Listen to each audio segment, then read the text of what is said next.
Yang kami hormati Ibu Gunarti Yahya DCN MMRD selaku Ketua Konsil Gizi Indonesia. Yang kami hormati Profesor Dr. Hadinsyah MS selaku Ketua Umum Asosiasi Institusi Pendidikan Tinggi Gizi Indonesia. Yang kami hormati Ibu Rudatin SSTMK SKM MSI selaku Ketua Dewan Pimpinan Pusat Persatuan Ahli Gizi Indonesia. Yang kami hormati Bapak Wahyu Kurnia Yusrin Putra SKM MKM selaku Ketua Panitia Nasional Uji Kompetensi Nutrisionis. Yang kami hormati Bapak Ibu Panitia Ukom Nasional Nutrisionis 2022 yang sudah hadir, dan tentunya yang kami hormati pula Bapak Ibu baik itu dekan, kemudian ketua jurusan atau ketua program studi, pengelola program sarjana gizi yang hadir pada malam hari ini. Pertama-tama marilah kita panjatkan puji syukur kehadirat Allah Subhanahu wa Ta'ala, Tuhan yang Maha Esa, karena atas berkat rahmat dan karunia-Nya kita dapat dipertemukan pada malam hari ini, insya Allah dalam keadaan yang sehat walafiat, tiada halangan suatu apapun. Bapak Ibu yang kami hormati, perkenankanlah saya Teguh Jati Prastyo untuk memandu jalannya kegiatan karena yang di angkatan 1 realisasi pelaksanaan uji kompetensi nutrisionis sarjana gizi tahun 2022. Adapun susunan kegiatan pada malam hari ini diantaranya adalah yang pertama ada pembukaan, dilanjutkan dengan laporan Ketua Panitia Nasional Uji Kompetensi Nutrisionis Sarjana Gizi, kemudian sambutan-sambutan dari Ketua Umum Persagi, Ketua Umum AIBGI, dan juga Ketua Konsil, dilanjutkan dengan sosialisasi pelaksanaan tryout dan uji kompetensi nutrisionis sarjana gizi, kemudian diskusi, dan terakhir penutup. Untuk membuka acara kita pada malam hari ini dan mudah-mudahan menjadi keberkahan bagi kita, marilah kita buka dengan berdoa terlebih dahulu. Dan bagi yang beragama Muslim, marilah kita buka dengan membaca lafaz basmalah bersama-sama. Bismillahirrahmanirrahim. Wah, ada junior.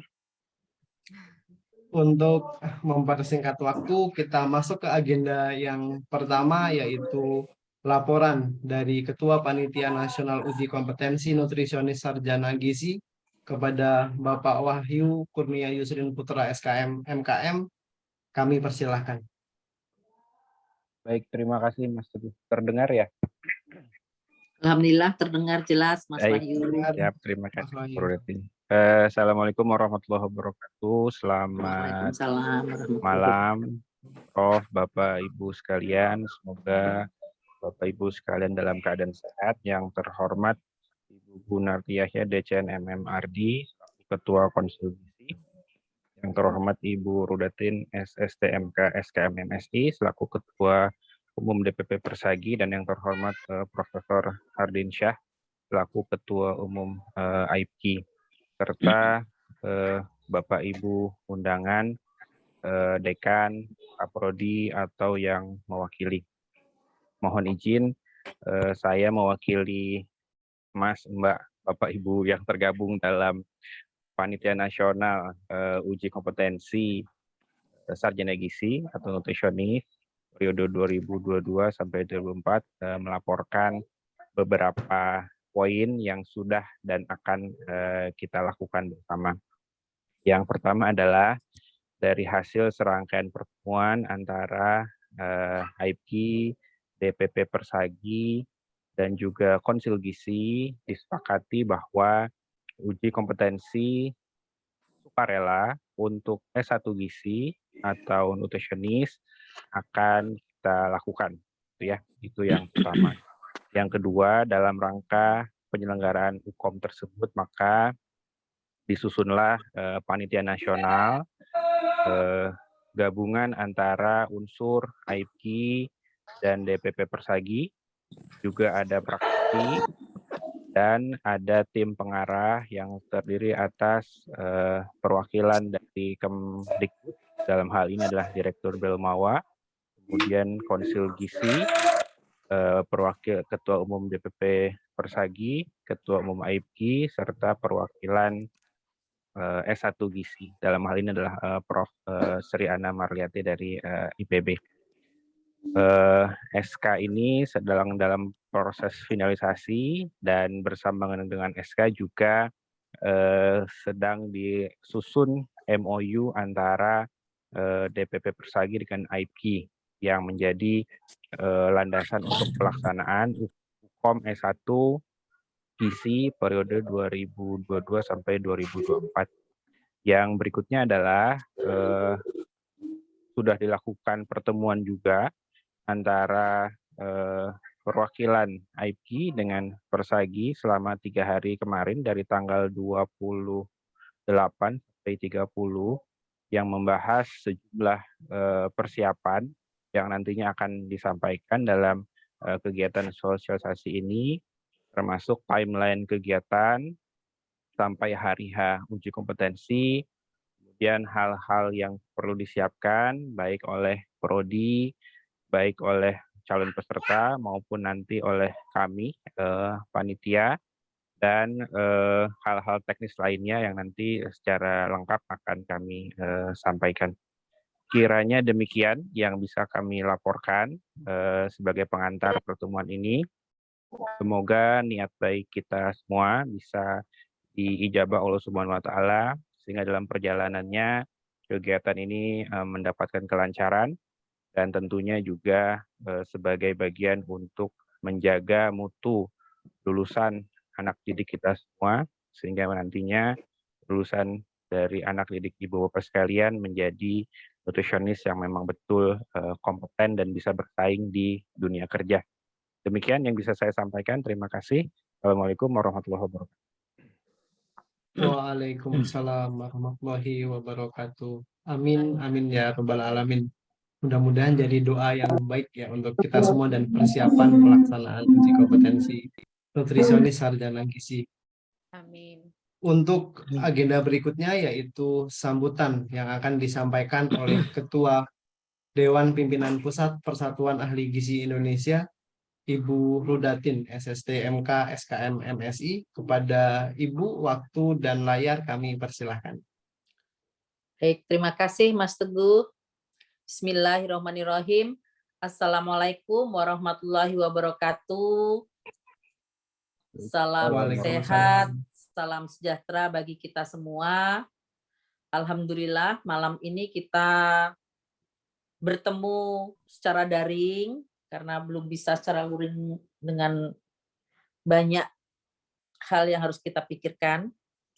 Yang terhormat Ketua Umum AIPGI, Prof. Hardin, kemudian ada Bu yang kami hormati juga ada Bu Gunarti sebagai Ketua Konsil Gizi, kemudian ada Panitia Nasional PANAS UKOM S1 Gizi, nutritionist terutama, dan juga para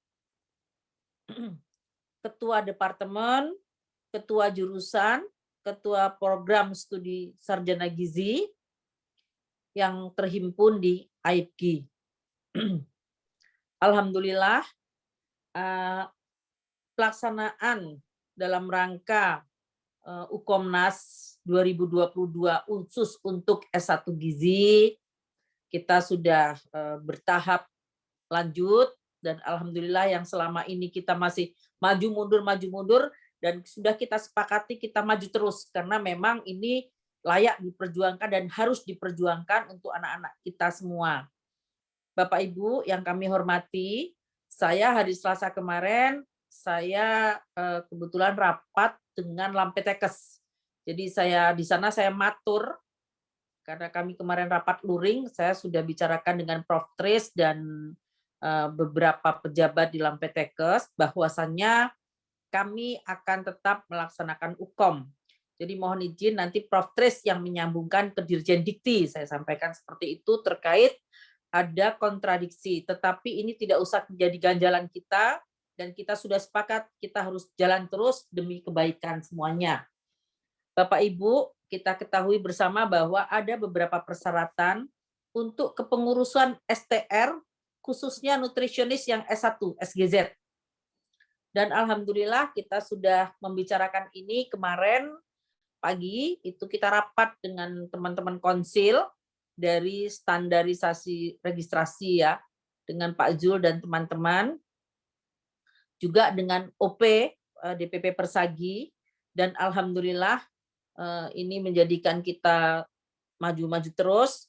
Dan alhamdulillah terima kasih Mas Wahyu sebagai Ketua PANAS untuk tahun 2022 ini, yang insya Allah akan kita laksanakan tryout-nya pada tanggal 3 dan ujian pada tanggal 10 Desember 2022 ini. Terkait ini semua, kita sudah panitia sudah terbentuk sesuai dengan kesepakatan rapat kemarin dengan Prof. Ana dan Mas Wahyu dan teman-teman semua. Prof. Adin mohon izin mungkin sudah menerima laporannya ya dari Mas Agus ya, Mas Agus. Alhamdulillah, dan saya juga sudah melaporkan ke Pak Menarto, Kigi, Ketua Kigi, dan Dewas OP, Pak Kris. Dan saya sudah matur semuanya, jadi saya sudah laporan lengkap di sana. Dan alhamdulillah kita sepakat, MOU sedang saya tunggu nanti Mas Agus, kalau sudah selesai kita lewat Mbak Deas nanti di sekretariat OP, nanti supaya kita terus melajukan ini dengan jalan yang lebih baik, insya Allah, amin. Nah kemudian kemarin sudah sepakat bahwa memang ada 6 persyaratan untuk pembuatan STR teman-teman nutrisionis sesuai dengan peraturan. Salah satunya adalah Serkom. Oleh karenanya itu kita perlu melakukan Ukomnas ini. Saya mohon maaf Bapak Ibu, malam ini saya tidak bisa sampai selesai karena saya ada acara keluarga di Bengkulu yang tidak bisa saya tinggalkan. Jadi saya tadi sudah matur ke Prof. Hardin dan Pak Wahyu sebagai Ketua Panasnya. Saya mohon maaf, tetapi nanti saya bisa mendapatkan laporan dari Mas Agus, Japri, atau besok pagi saya telepon Mas Agus atau Mas Wahyu tentang hasil rapat malam ini. Mbak Hanifah, besok juga mungkin kalau itu bisa disampaikan kepada saya. Demikian sambutan saya, dan saya haturkan terima kasih banyak. Insya Allah niat kita baik, sehingga kita melakukannya pun insya Allah akan diridhoi oleh Allah Subhanahu wa Ta'ala dalam pelaksanaan uji kompetensi sarjana gizi nutrisionis di seluruh Indonesia ini. Semoga walaupun ini merupakan kewajiban, tetapi saya mengharapkan seluruh nutrisionis tamatan dari S1 Gizi seluruh Indonesia ikut Serkop, ikut Ukom, supaya bisa mengurus STR. Dan terima kasih Prof. Hardin memberikan semangat terus, Prof. Ana dan teman-teman, Mas Wahyu, Mas Agus semuanya. Dan ini juga setiap saya memberikan kuliah umum selalu saya minta kepada adik-adik generasi penerus kita yang S1 ini untuk segera blended RD nantinya. Jadi ini merupakan sesuatu PR berat kita ke depan, tetapi kalau kita songgo bareng-bareng insya Allah akan menjadi ringan bagi kita semua. Terima kasih atas perhatian semuanya. Wabillahi taufik wal hidayah. Wassalamualaikum warahmatullahi wabarakatuh. Waalaikumsalam warahmatullahi wabarakatuh. Saya langsung pamit teman-teman. Ya, Terima kasih. monggo. Siap. Terima kasih banyak. Waalaikumsalam. Terima kasih banyak Ibu Rudatin atas sambutan dan juga arahannya. Kami kira kabar pelaksanaan UKOM S1 Gizi atau nutrisionis ini sangat ditunggu-tunggu oleh para prodi di seluruh Indonesia ya, karena memang lulusan-lulusan kami juga sudah banyak yang bertanya gitu ya Ibu dan juga Bapak. Siap. Terkait dengan kapan bisa UKOM dan bisa segera mengurus STR. Sekali lagi matur nuwun Bu Rudatin atas sambutan dan sekaligus arahannya. Kita lanjut ke agenda berikutnya, yaitu sambutan dari Ketua Umum Asosiasi Institusi Pendidikan Tinggi Gizi Indonesia, Profesor Dr. Hardinsyah MS, kepada Prof. Haldin, waktu dan layar kami persilahkan. Ya, terima kasih Dek Teguh. Terima kasih pada sejawat pertama tentunya Ketua Umum Persatuan Ahli Gizi Indonesia, Bu Rudatin SKM, yang tadi sudah menyampaikan pesan-pesannya. Yang saya hormati juga pada Bu Gunarti sebagai Ketua Konsil Gizi Indonesia, yang sebentar lagi kita juga ingin mendengarkan sambutan dan arahannya terkait dengan persiapan dan sosialisasi uji kompetensi nasional sarjana gizi se-Indonesia. Dan teman-teman semua, baik Ketua Departemen, Ketua Prodi, maupun juga segenap pengurus Asosiasi Institusi Pendidikan Tinggi Gizi Indonesia, yang saya banggakan dan saya hormati. Selamat malam, Assalamualaikum warahmatullahi wabarakatuh, Om Swastiastu, Namo Buddhaya, salam kebajikan, salam. Semoga kita semua dalam keadaan sehat walafiat dan juga tidak kurang apapun. Semoga rencana-rencana baik kita diberkati, diridhoi oleh Tuhan Yang Maha Esa. Pertama, saya ngucapin terima kasih ya, baik kepada tamu-tamu agung kita, Ketua Umum Persagi, Ketua Konsil Gizi, dan lebih khususnya lagi yang selama ini kerja keras mempersiapkan Ketua Ukom dan panitia semuanya, khususnya Mas Wahyu, Mas Sugeng, dan unsur sekretaris, ada Mas Fahmi, dan ada Mas Teguh, unsur bendahara, ada Prof. Catherine, Fitria, dan juga teman-teman semua yang udah melebur, baik dari Persagi maupun IB dalam mewujudkan uji kompetensi ini. Pertama, saya ingin mengingatkan bahwa uji kompetensi ini hanya boleh diselenggarakan secara sukarela bagi teman-teman ya program studi yang rektornya telah memberikan surat pernyataan bahwa rektor menyetujui mengikuti uji kompetensi nasional secara sukarela bagi mahasiswa gizinya. Sekali lagi saya tekankan, tanpa ada surat persetujuan rektor, mohon maaf kami tidak akan melayani ya mahasiswa dari program studinya untuk mengikuti uji kompetensi nasional, karena itu kesepakatan kita dengan Dirjen Dikti dan juga pertemuan waktu itu Kepala BPSDM ya, bahwa harus ada dukungan dari pimpinan perguruan tingginya dan bersifat sukarela ya, tanpa ada tekanan. Itu pertama yang saya ingin tekankan, dan mudah-mudahan saya yakin sekali panitia akan kerja keras untuk mewujudkan ini. Karena itu, dari hampir 136 program studi gizi di Indonesia, sarjana gizi, saya yakin belum semua eligible karena belum semua ada mahasiswa tingkat 4 ya, atau minimum sudah 125 SKS. Jadi saya perkirakan akan ada sekitar 100 ya prodi gizi Indonesia yang telah punya mahasiswa yang sudah ada semester 8, minimal setelah semester 8, yang tentunya dengan minimal 125 SKS tadi bisa mengikuti uji kompetensi, tapi lagi-lagi secara sukarela, tidak ada paksaan. Dan ini sebenarnya kenapa kita perjuangkan bersama dengan forum rektor dan juga minta dukungan semua rektor dari program studi gizi yang ada, karena ini sebenarnya wujud dari pemenuhan hak asasi manusia. Salah satu hak asasi manusia adalah hak untuk mendapatkan keadilan.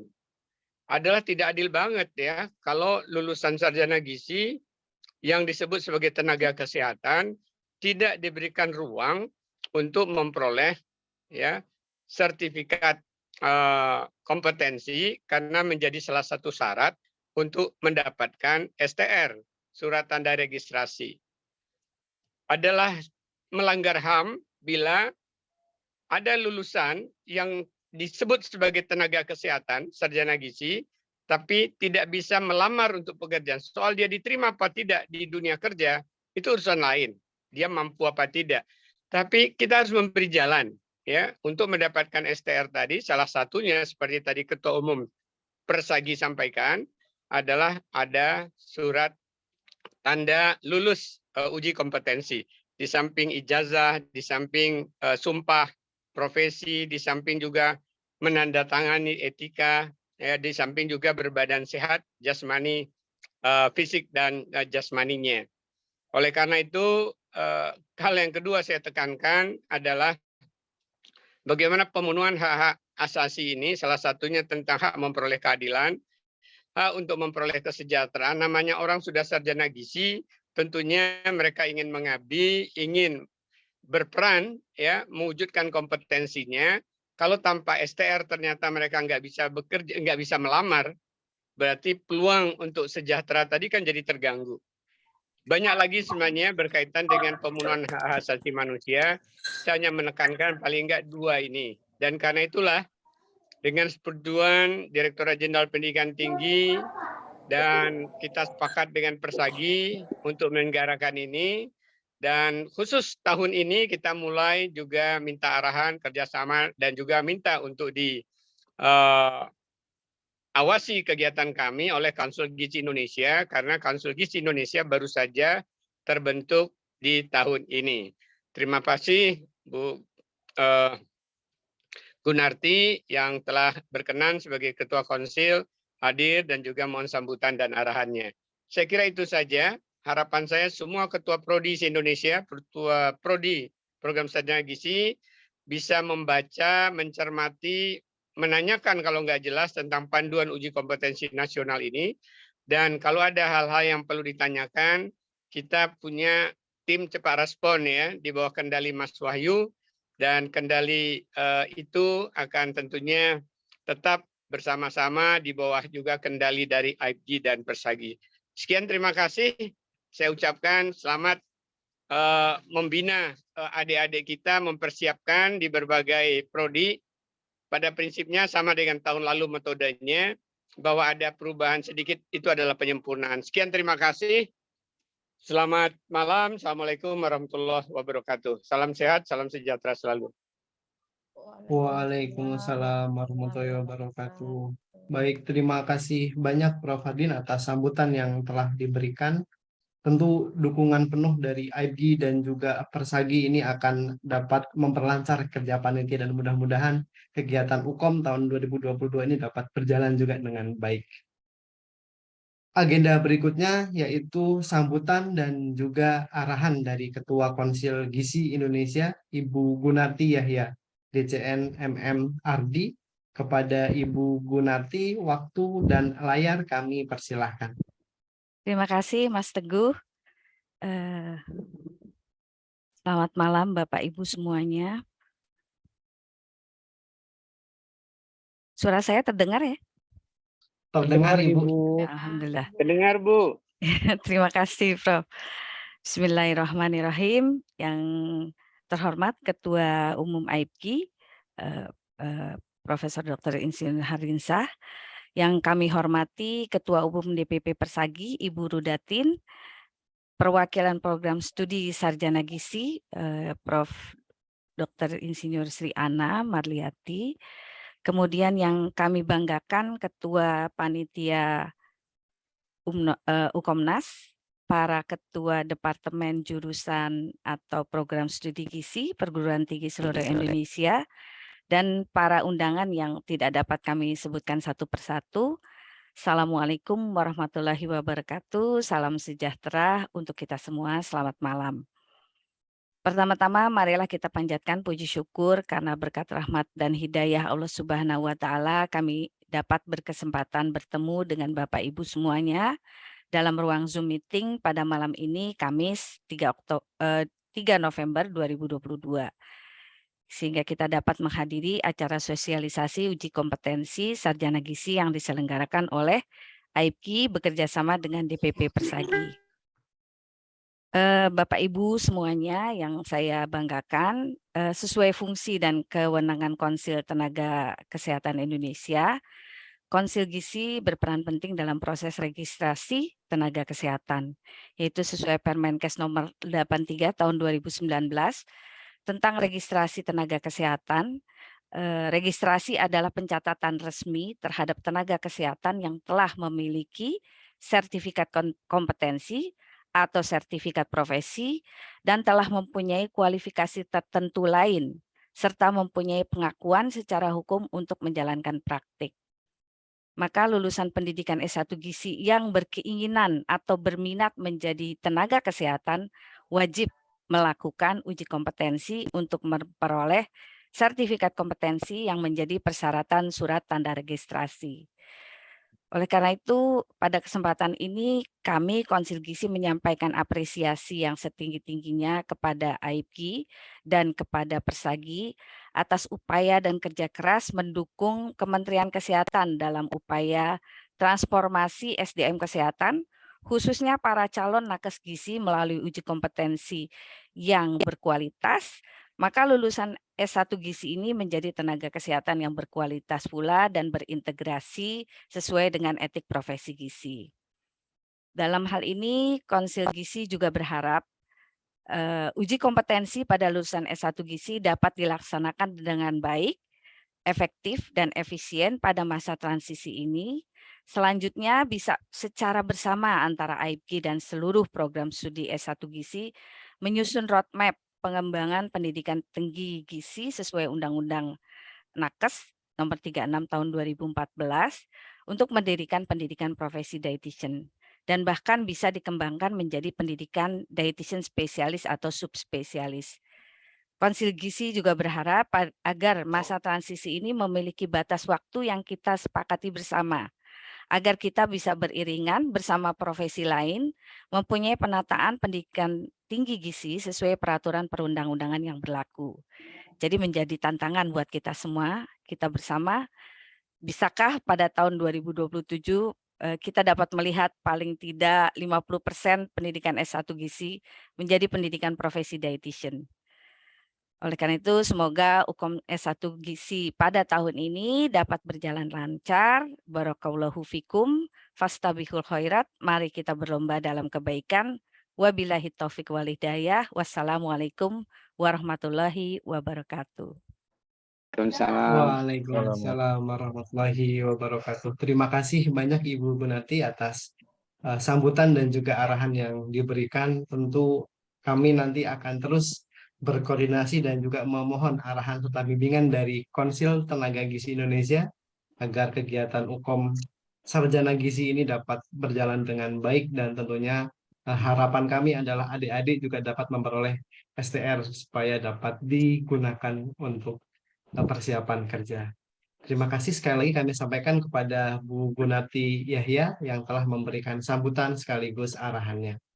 Agenda akan kita lanjutkan Bapak Ibu dengan kegiatan sosialisasi pelaksanaan tryout dan juga uji kompetensi nutrisionis sarjana gizi yang nanti kita akan menghadirkan narasumber yang sudah tidak asing lagi, yaitu Bapak Wahyu Kurnia Yusrin Putra SKM MKM, dan akan dipandu oleh moderator yaitu Bapak Fahmi Arif Sani SGZ MM. Malah langsung ke situ dia. Ngambil jatah kos.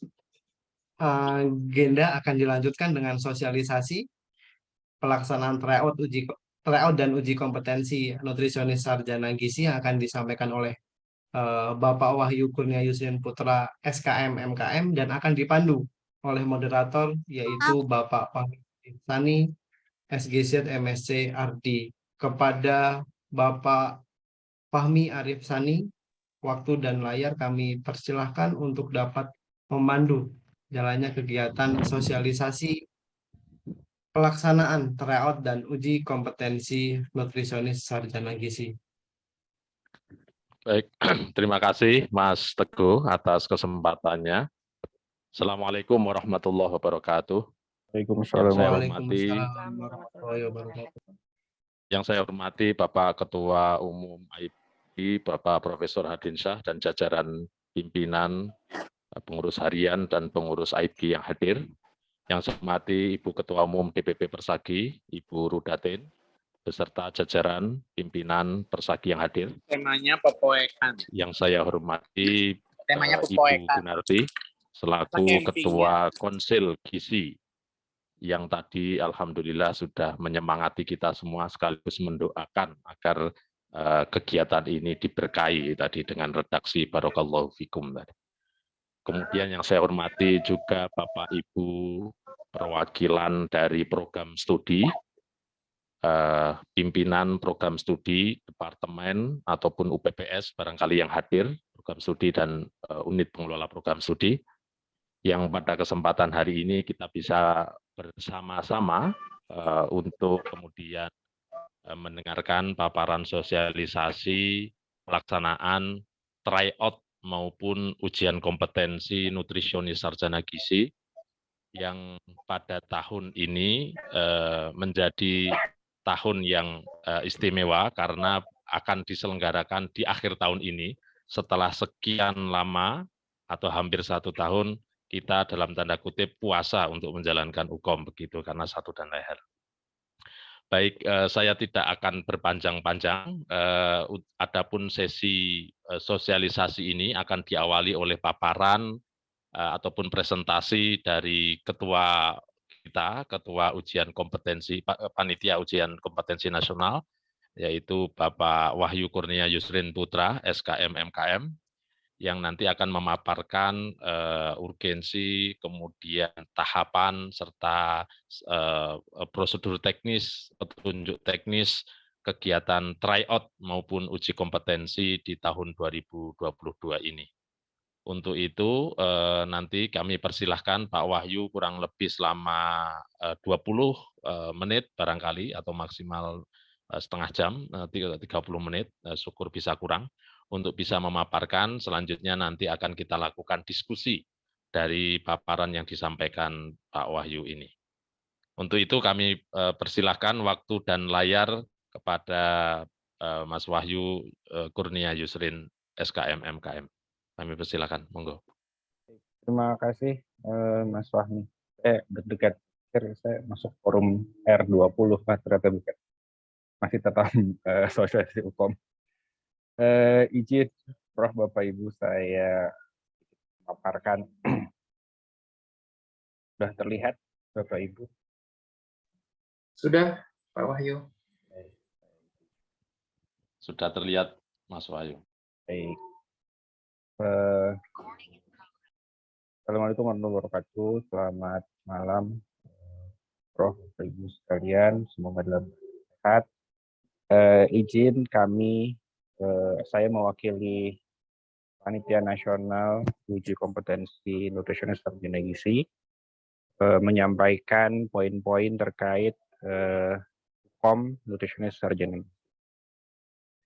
Yang pertama adalah mengapa ada uji kompetensi, karena ahli gizi merupakan tenaga kesehatan yang memberikan pelayanan pada manusia, sehingga keahlian atau kompetensinya perlu dijamin melalui sertifikasi dan juga butuh lisensi agar memiliki kewenangan untuk bekerja.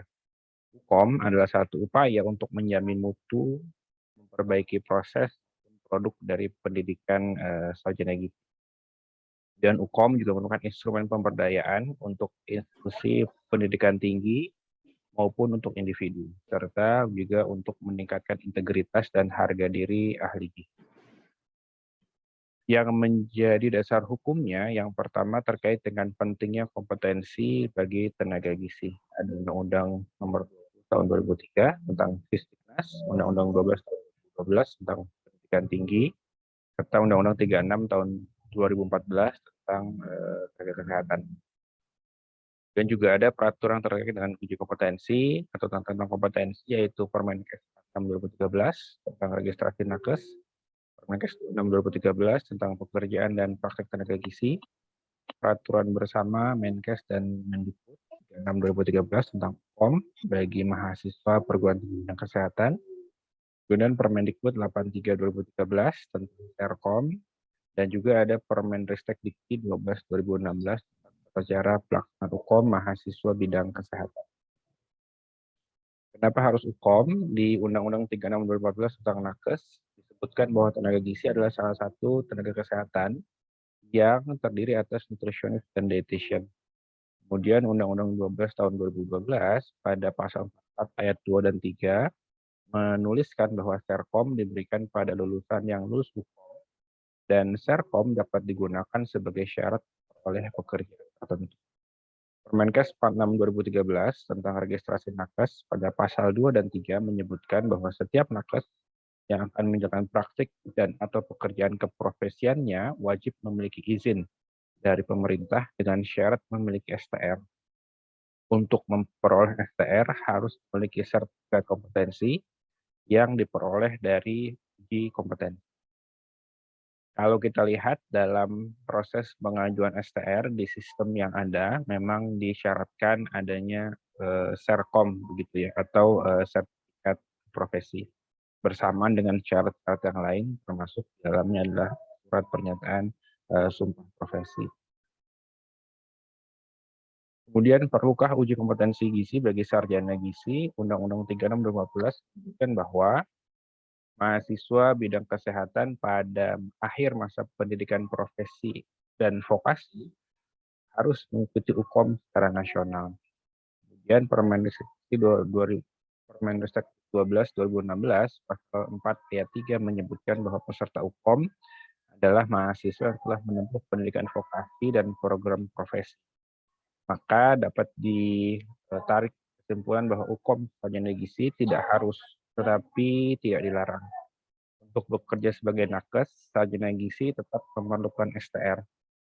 STR diperoleh setelah memperoleh Serkom, dan Serkom diperoleh jika sudah lulus UKOM. Sarjana gizi tetap diakui sebagai nakes, sebagai nutrition register, dengan jabatan nutrisi ahli tingkat pertama, muda, dan madya. Maka pentingnya UKOM bagi sarjana gizi adalah karena terkait dengan administrasi atau persyaratan menjadi nakes. Dan STR baru dapat diperoleh dengan menyertakan Serkom yang diperoleh setelah mengikuti UKOM. Sebenarnya UKOM itu sudah dirintis jauh-jauh hari begitu. Ini salah satu dokumentasi kesepakatan rapat untuk persiapan UKOM D4 dan S1 di Jakarta oleh MTKI di tahun 2017, yang pada intinya adalah untuk yang S1 juga akan melakukan UKOM. Dan jika dalam hal ini tidak ada payung hukum dari Kemenristek-Dikti, maka akan dilaksanakan secara mandiri oleh OP, AIP, dan MTKI. Kemudian dalam perjalanannya kami juga mencoba meminta legal opinion dari kantor atau biro hukum perguruan tinggi, dan ada 5 kantor dan atau biro hukum yang telah memberikan legal opinionnya dari IPB University, UI, UB, Undip, dan Universitas Andalas. Sekilas saya sampaikan dari hasil legal opinion kelima institusi tersebut. Yang pertama dari IPB bahwa semua jenjang pendidikan kesehatan di bidang gizi baik vokasi, sarjana, sarjana terapan, dan profesi memiliki hak untuk UKOM. Mengikuti UKOM menjadi pilihan bagi lulusan sarjana gizi apabila mereka bekerja di tempat pekerjaan tertentu yang membutuhkan STR. Hal ini berbeda dengan program vokasi dan profesi yang UKOM itu sebagai syarat kelulusan. Untuk itu tidak beralasan apabila UKOM bagi lulusan sarjana gizi dihentikan dan atau ditiadakan, mengingat UKOM dilakukan meningkatkan kompetensi kerja bagi tenaga. Yang berikutnya adalah dari UI. Biro Hukum UI berpendapat bahwa sesuai dengan peraturan perundangan yang berlaku, S1 gizi membutuhkan STR untuk menjalankan pekerjaannya. Dan untuk mendapatkan STR diperlukan Serkom sebagai bukti lulus UKOM. Bahwa adanya larangan mengikuti UKOM bagi sarjana gizi merupakan pelanggaran hak konstitusional, di mana setiap sarjana gizi berhak memperoleh pengakuan kompetensi kerja. Dan di peraturan perundangan yang berada saat ini, tidak ada larangan untuk melakukan UKOM bagi mahasiswa program sarjana akademik. Kemudian berdasarkan Permenkes 46 tahun 2013, disebutkan bahwa UKOM bagi sarjana gizi merupakan kewajiban bagi sarjana gizi yang akan menjadi nutritionist register. Berikutnya dari UB bahwa keharusan UKOM bagi vokasi dan profesi memang disebutkan. Namun tidak ada larangan atas UKOM guna mengukur pengetahuan, keterampilan, dan perilaku lulusan S1 gizi. Sehingga karena tidak tidak ada pelarangan, maka UKOM dapat dipilih untuk dilakukan sepanjang untuk mengukur pengetahuan, keterampilan, dan perilaku lulusan. Mengacu pada hal tersebut, maka ada sejumlah langkah yang dapat dilakukan, termasuk di dalamnya adalah melihat kembali kebijakan yang ada, tetapi sambil itu berjalan dan disadari bahwa itu butuh waktu yang cukup lama, maka untuk meminimalkan dampak negatif bagi pihak mahasiswa dan lulusan disarankan tetap mengizinkan pelaksanaan UKOM oleh IP dan Persagi di bawah arahan Dikti. Kemudian ini dari Undip itu yang intinya sebenarnya sama, menimbang sisi positif yang lebih banyak dan meminimalkan dampak negatif. Sebelum ada keputusan mutlak tentang UKOM, maka tetap perlu dilakukan UKOM. Berikutnya dari Andalas, bahwa UKOM mendesak dilakukan, mengingat selain sebagai salah satu kebutuhan sebagai tenaga kesehatan, juga dimaksudkan sebagai meningkatkan daya saing dan unjuk kompetensi lulusan gizi. Kira-kira itulah yang sudah didapatkan dari 5 kantor atau biro hukum terkait dengan aspek hukum penyelenggaraan UKOM sarjana gizi. Berikutnya juga di tahun 2020, setelah serangkaian pertemuan antara MTKI, Kemenkes, Kemdikbud, IP, Persagi, begitu dikeluarkanlah surat dari Direktur Belmawa yang pada intinya adalah Direktorat Jenderal Pendidikan Tinggi mendukung pelaksanaan UKOM sarjana gizi dalam upaya menjamin mutu lulusan sarjana gizi yang diselenggarakan oleh IP dan Persagi. UKOM yang dijalankan IP dan Persagi dapat menggunakan dasar hukum berupa keputusan bersama antara IP dan Persagi yang mengikat untuk institusi pendidikan anggota IP dan Persagi.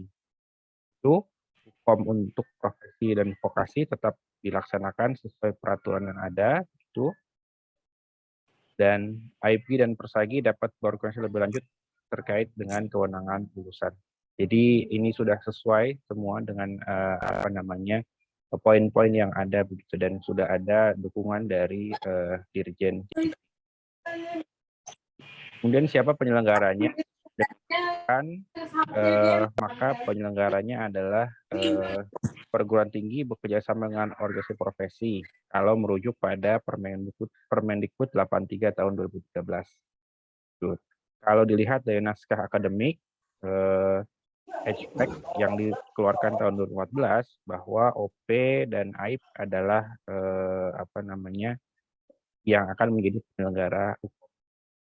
Kalau dilihat dari Permendikbud 2 tahun 2020 pasal 5, UKOM diselenggarakan oleh perguruan tinggi bekerjasama dengan OP dan melibatkan asosiasi institusi pendidikan tinggi kesehatan. Jadi apa yang kita lakukan insya Allah sudah sesuai dengan aturan yang ada. Maka UKOM sarjana gizi dan nutrisionis dilaksanakan oleh panitia nasional yang disepakati oleh AIP dan Persagi yang ditetapkan melalui surat keputusan bersama, dan juga akan ada payung. Berikutnya seperti yang sudah disampaikan oleh Prof. Hardin, bahwa UKOM tahun 2022 hanya melayani mahasiswa dan lulusan program studi yang berkomitmen dan setuju dengan pelaksanaan UKOM sarjana gizi. Persetujuan ini dibuktikan dengan surat pernyataan dukungan dari pimpinan perguruan tinggi yang menyetujui penyelenggaraan UKOM nutrisionis atau sarjana gizi. Berikutnya, siapa yang bisa menjadi peserta UKOM 2022? Yang pertama adalah lulusan pendidikan sarjana gizi yang telah menyelesaikan seluruh proses pembelajaran yang dibuktikan dengan ijazah. Yang kedua adalah mahasiswa program pendidikan sarjana gizi yang telah menyelesaikan. Jadi Bapak Ibu mohon izin menyelesaikan, bukan sedang mengambil, yang dibuktikan menyelesaikan 125 SKS yang dibuktikan dengan transkrip nilai. Beberapa sudah mencoba menghubungi panitia dan menyatakan boleh tidak, ini tidak 125 begitu ya, karena banyak yang tertarik untuk ikut UKOM. Barangkali pandangan kami demikian Bapak Ibu, bahwa UKOM itu rasanya bukan untuk banyak-banyakan peserta begitu ya, tapi bagaimana kemudian memang kita menyiapkan anak didik kita supaya memang siap untuk diuji kompetensinya. Maka sebenarnya 125 itu sudah melalui banyak pertimbangan dan diasumsikan bahwa 125 itu pada umumnya mahasiswa sudah melalui proses prakerja, sehingga dirasa lebih siap kalau memang harus diuji kompetensinya. Berikutnya adalah yang juga bisa ikut UKOM di tahun 2022 adalah lulusan program pendidikan sarjana terkait bidang gizi. Misal SKM peminatan gizi Kesmas, sarjana pertanian jurusan GMSK, yang lulus S1-nya sebelum 2010, bekerja di bidang pelayanan gizi, dan dibuktikan dengan surat pernyataan dari yang bersangkutan diketahui oleh atasannya. Jadi ada tiga kelompok yang bisa menjadi peserta UKOM. Berikutnya, prodi sarjana gizi asal peserta adalah anggota aktif IP. Mohon Bapak Ibu sekalian, pengampu program studi bisa melihat status keaktifannya. Peserta adalah mahasiswa dan atau lulusan dari prodi yang terdaftar di PD Dikti. Berikutnya adalah perlu adanya surat pernyataan dukungan dari pimpinan perguruan tinggi. Kemudian seluruh peserta diwajibkan mengisi formulir pernyataan bermaterai 10.000 ditandatangani dengan tentang persetujuan mengikuti tryout dan UKOM yang bersifat sukarela. Kemudian setiap peserta juga memiliki sarana prasarana yang memadai sesuai dengan spesifikasi yang ada, nanti akan sedikit saya jelaskan. Kemudian wajib mematuhi seluruh persyaratan dan ketentuan yang berlaku, serta biaya kepesertaan 500.000 tryout dan UKOM.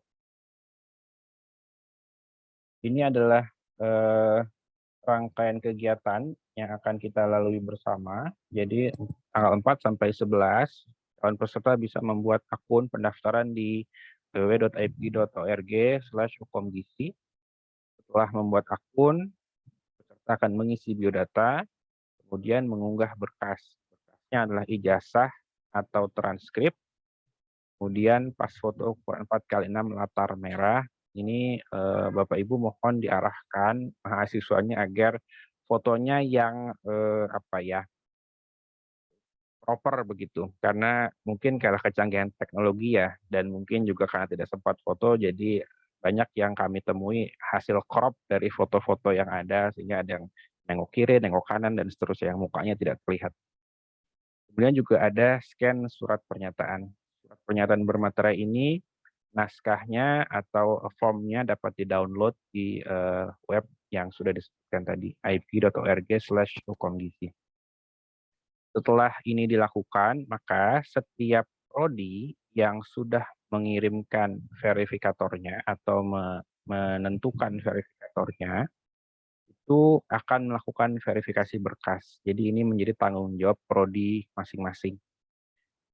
Diverifikasi apakah memang betul ini mahasiswa atau lulusannya, apakah dokumen yang di-upload itu asli atau benar, apakah yang lain juga sudah memenuhi syarat. Jika sudah benar, bisa diverifikasi, maka akan muncul virtual account.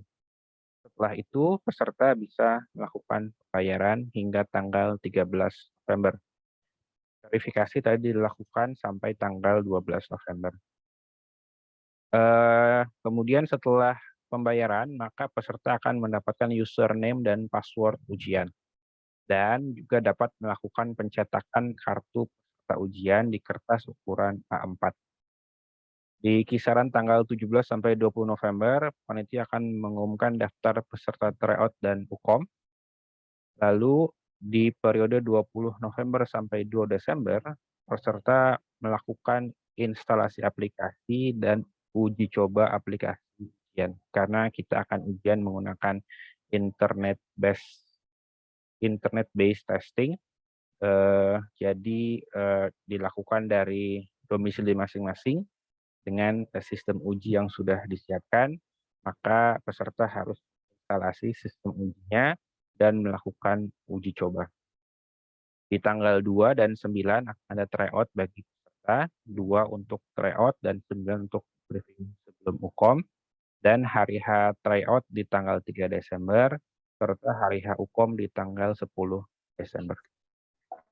Ini adalah surat pernyataannya atau fakta integritasnya yang bisa diisi, kemudian ditandatangani di atas materai dan diupload kembali ke web pendaftaran. Ini adalah perangkat uji, ada PP atau pengawas pusat sebagai representasi dari panitia pusat. Ini yang nanti bertugas mengawas di satu lokasi dan rasionya 1:150. Ini akan mengkoordinir di tiap-tiap lokasi ujian. Lokasi ujian dalam hal ini adalah lokasi virtual, Bapak Ibu sekalian, kita akan Zoom. Berikutnya adalah PJI atau penanggung jawab institusi. Ini representasi prodi dan ditetapkan oleh prodi, biasanya Kaprodi. Mungkin sebentar Bapak Ibu.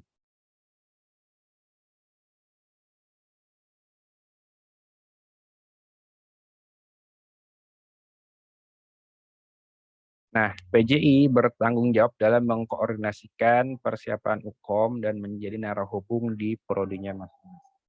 Kemudian ada istilah berikutnya adalah PJL, penanggung jawab lokasi. Satu lokasi uji bisa terdiri atas satu atau lebih institusi tergantung jumlah peserta UKOM di setiap institusi. Itulah kenapa panitia kemudian sudah menyebarkan link untuk mendata calon peserta sehingga kami bisa mulai memetakan akan ada berapa lokasi uji. Jika lokasi uji hanya satu institusi, maka PJI otomatis menjadi PJL. Tetapi jika lokasi terdiri atas beberapa institusi, maka PJL adalah PJI dari institusi dengan jumlah peserta terbanyak. PJL diharapkan adalah Kaprodi atau Kadep atau Kajur.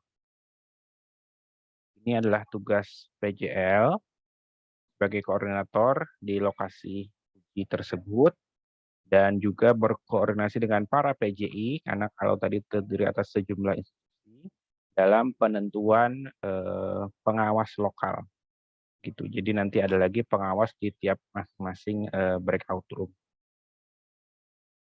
Berikutnya adalah verifikator. Tadi sudah sempat disampaikan, ini adalah representasi prodi yang bertanggung jawab melakukan verifikasi calon peserta UKOM dari institusi masing-masing. Diutamakan PJI yang tidak menjadi PJL, yang menjadi verifikator. Berkas yang perlu diverifikasi adalah ijazah atau transkrip, pas foto dan surat pernyataan, juga verifikasi data mahasiswa. Jika sudah lolos, maka dapat di-generate virtual. Berikutnya ada lagi penanggung jawab tenaga kependidikan yang bertanggung jawab terkait dengan IT di institusi yang ditunjuk sebagai lokasi uji. Tugasnya lebih ke arah fasilitasi dalam proses instalasi dan uji coba sistem melalui mekanisme helpdesk. Jadi nanti kita akan berkoordinasi dengan mekanisme helpdesk karena di pengalaman yang lalu mahasiswa atau lulusan itu memerlukan panduan untuk bagaimana melakukan instalasi dan juga uji coba. Yang terakhir adalah pengawas lokal. Ini adalah tenaga pendidik dengan jenjang pendidikan minimal magister diusulkan dari setiap prodi peserta UKOM. Diutamakan PJI yang tidak menjadi PJL. Di PJI kalau tidak menjadi PJL bisa menjadi verifikator, bisa juga menjadi pengawas lokal atau juga menjadi kedua-duanya juga disilakan. Rasionya 20 peserta akan diawasi oleh 1 PL. Dan ini adalah tugas-tugas dari penanggung jawab lokasi. Sistem uji kita adalah internet-based testing. Ini adalah sarana prasarananya. Jadi ini yang memadai. Layar ukuran 14 inci. Suka ada yang nanya, kalau lebih kecil emang kenapa begitu? Kalau lebih kecil nanti soalnya jadi lebih susah terlihatnya, butuh di-scroll, jadi makan waktu lebih panjang. Kalau memang kadang mahasiswa suka mau menantang diri begitu ya, silahkan saja. Tapi kami sudah menyarankan yang memudahkan. Kemudian juga menginstal SEB menggunakan Windows 7 itu, atau Mac 10. Kemudian hardware minimal i5 atau setara dengan RAM minimal 4 GB, webcam yang berfungsi normal, menginstal aplikasi Zoom, kuota internet yang cukup minimal 4 GB karena kita akan online selama kira-kira 4 jam, daya listrik yang cukup, dan sangat disarankan menggunakan 2 perangkat, satu laptop atau PC untuk melakukan ujian,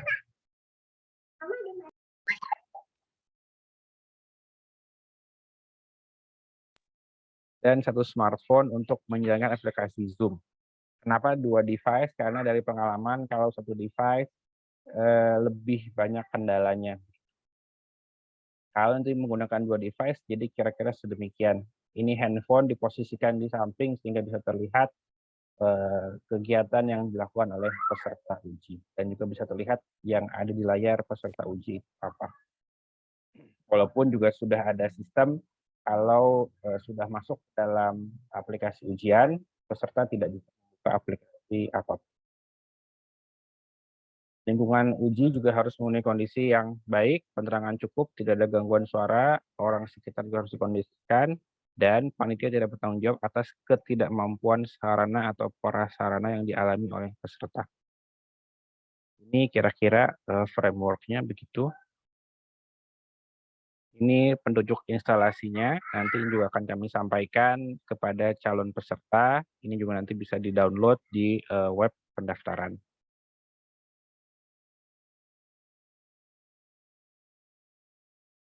Ini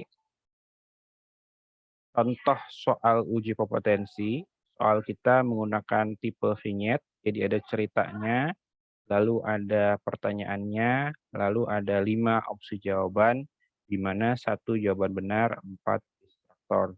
Peserta akan dihadapkan dengan 180 soal, dikerjakan dalam waktu 2 kali 90 menit, dengan total 180 menit, tetapi ada jeda waktu istirahat 15 menit. Jadi 90 menit, istirahat 15 menit, lalu 90 menit lagi.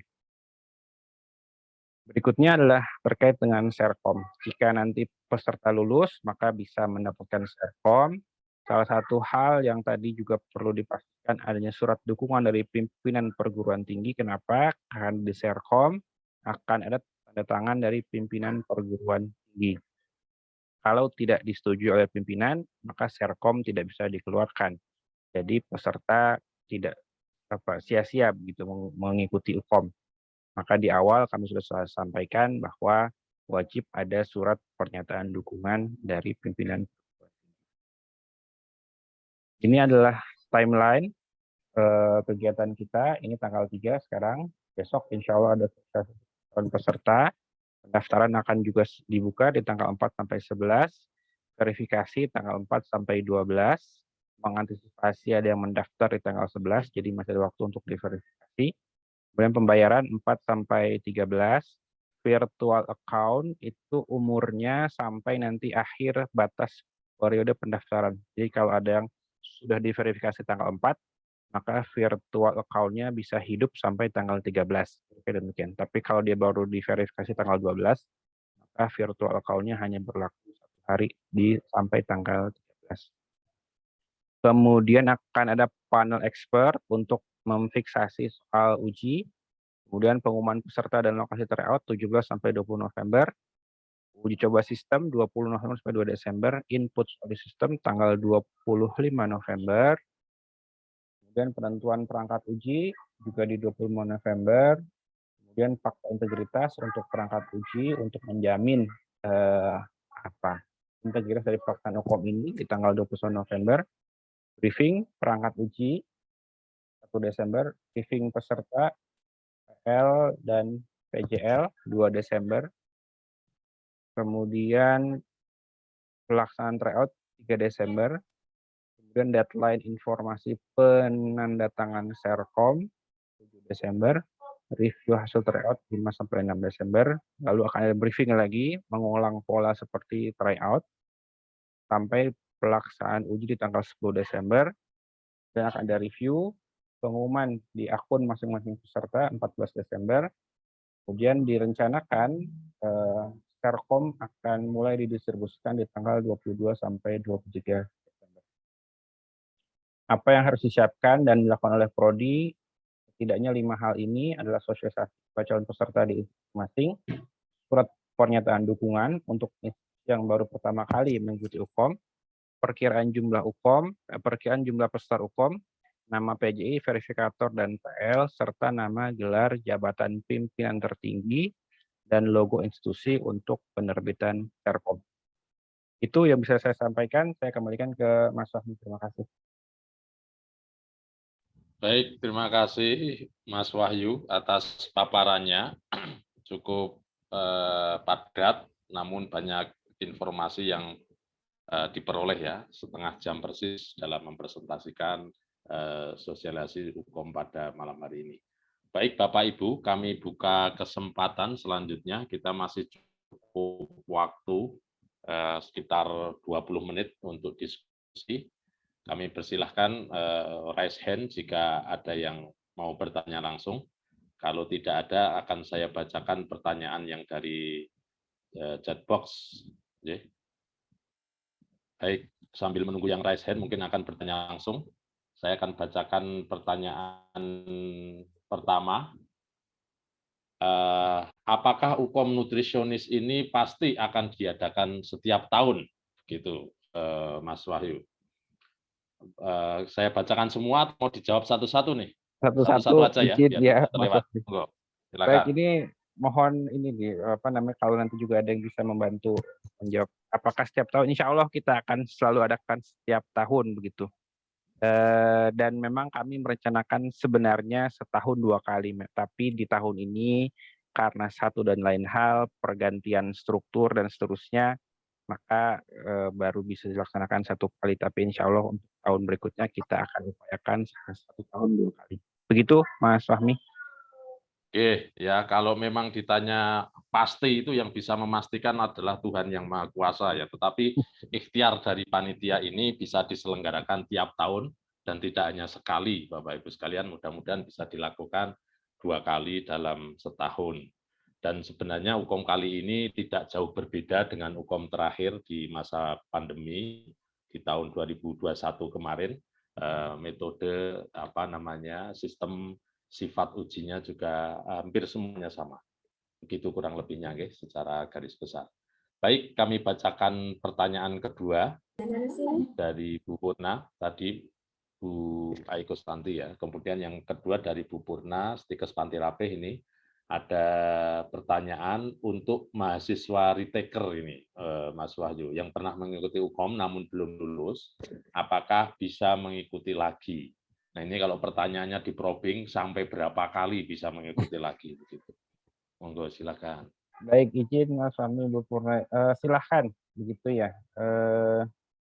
Jadi memang UKOM ini bisa diikuti oleh yang baru pertama kali maupun yang sudah pernah tetapi belum lulus begitu ya. Dan belum ada batas maksimal sampai saat ini. Jadi mumpung belum ada batas maksimal, dicoba lagi saja. Mudah-mudahan di kesempatan ini bisa lulus. Begitu, Mas Fahmi. Baik, ya, tapi belum ada batas maksimal, terus kemudian mau UKOM terus, retaker terus, itu juga jangan sampai, Bapak Ibu. Karena harapannya sekali langsung lulus atau retaker saja cukup. Ya. Kalau mau mengulang, ya 1 kali lagi aja. Karena belum ada batas maksimal, terus kemudian targetnya malah mau berkali-kali, tentu itu malah memboroskan ya, paling tidak memboroskan itu. Ya, baik. Kemudian pertanyaan selanjutnya belum ada yang rasen ya.